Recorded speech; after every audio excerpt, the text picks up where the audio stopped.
서두에 말씀드렸듯이 중이는 원래 공기로 가득 차 있어야 됩니다. 그런데 이것이 여러 가지 원인으로 인해서 공기 대신에 장액이 차 있을 때 중이염이 되는데요. 그렇다면 이 중위에 있는 이 물을 빼주는 원리를 이용하면 되겠습니다. 쉽게 얘기하면 귀에 공기를 넣는 방법이라고 할 수 있겠습니다. 자, 우리가 중이염은 양쪽으로 다 올 수도 있고 한쪽으로 올 수 있습니다. 그렇다면 어느 한쪽으로 왔을 때 그쪽 코에 풍선을 대고 이 박대찬 한의사TV의 박대찬입니다.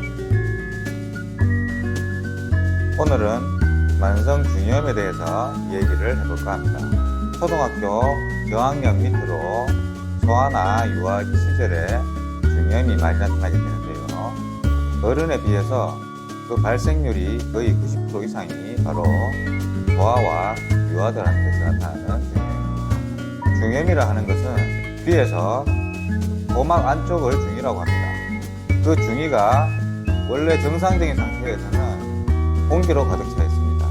그래서 이 고막을 두드리는 어떤 그 음파를 우리 뇌 쪽으로 신호도 잘 전달을 하고 그러는데, 중이염이 걸렸을 때는 이 공기로 차 있어야 될 이 공간이 바로 그 장액이라든지 물 같은 장액이라든지 보름 같은 어떤 농이 가득 차 있어서 그 소리 자체가 우리가 수영장에 갔을 때 귀에 물이 들어간 것처럼 먹먹하게 들리는 것이 그 특징입니다. 중이염은 발생 초기에는 보통 감기와 함께 시작하는 경우가 많은데, 발병 초기에는 중위 쪽에 염증이 생기거나 보름이 가득 차서 그 압력으로 인해서 귀가 아픈 경우가 많습니다.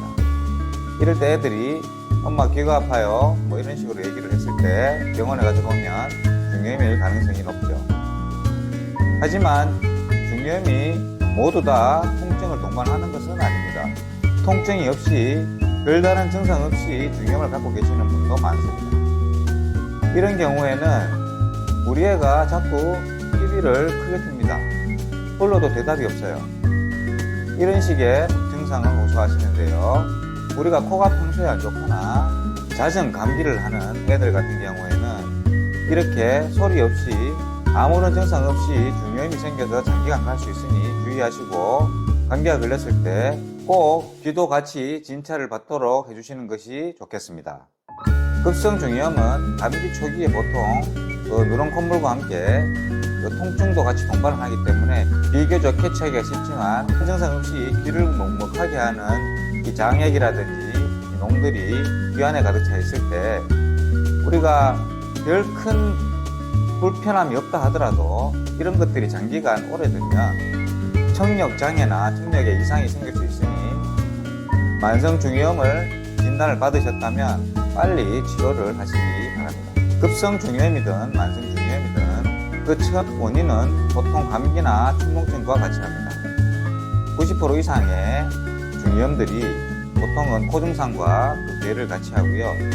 코가 호전이 되면 귀도 같이 호전이 되는 대다수의 중이염의 원인 자체가 코이기 때문에 코를 빨리 치료를 해줘야 중이염이 재발한다든지 이렇게 만성으로 빠지지 않을 수 있습니다. 그렇다면 중이염의 원인이 되는 이 감기와 축농증이 걸리지 않을 수는 없지만 우리가 빈도를 반 이상 줄인다면 중이염도 그에 따라서 재발하는 횟수라든지 기간이 짧아질 수 있게 됩니다.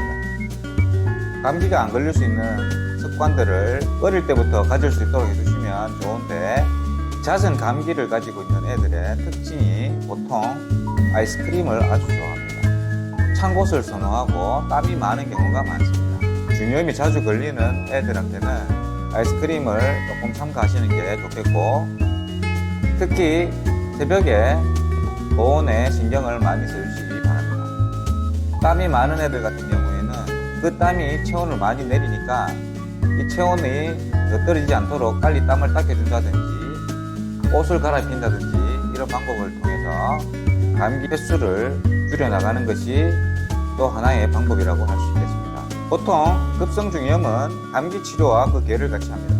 감기가 나서지면 한 2주 정도, 보통 치료 기간을 10일에서 2주 정도 잡는데, 감기가 나을 수 있는, 초기 감기가 나을 수 있는 치료를 하면서 항생제 투여를 보통 하게 됩니다.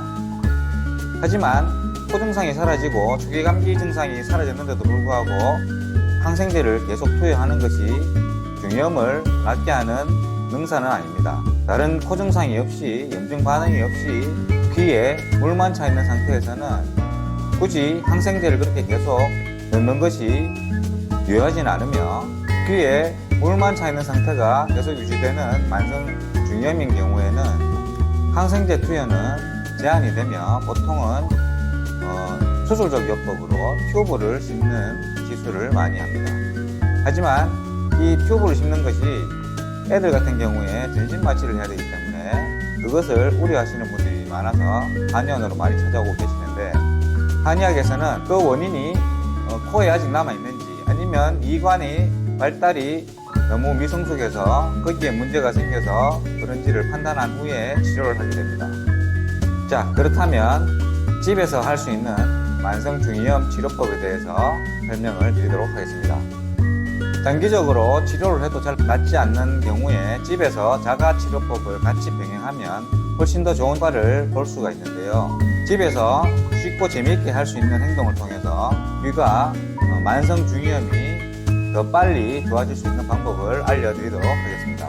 서두에 말씀드렸듯이 중이는 원래 공기로 가득 차 있어야 됩니다. 그런데 이것이 여러 가지 원인으로 인해서 공기 대신에 장액이 차 있을 때 중이염이 되는데요. 그렇다면 이 중이에 있는 이 물을 빼주는 원리를 이용하면 되겠습니다. 쉽게 얘기하면 귀에 공기를 넣는 방법이라고 할 수 있겠습니다. 우리가 등산을 하거나 비행기를 탔을 때 귀가 멍한 경험들은 다들 갖고 계실 겁니다. 이럴 때 하는 방법이 귀에 바람을 넣는 방법과 거의 동일합니다.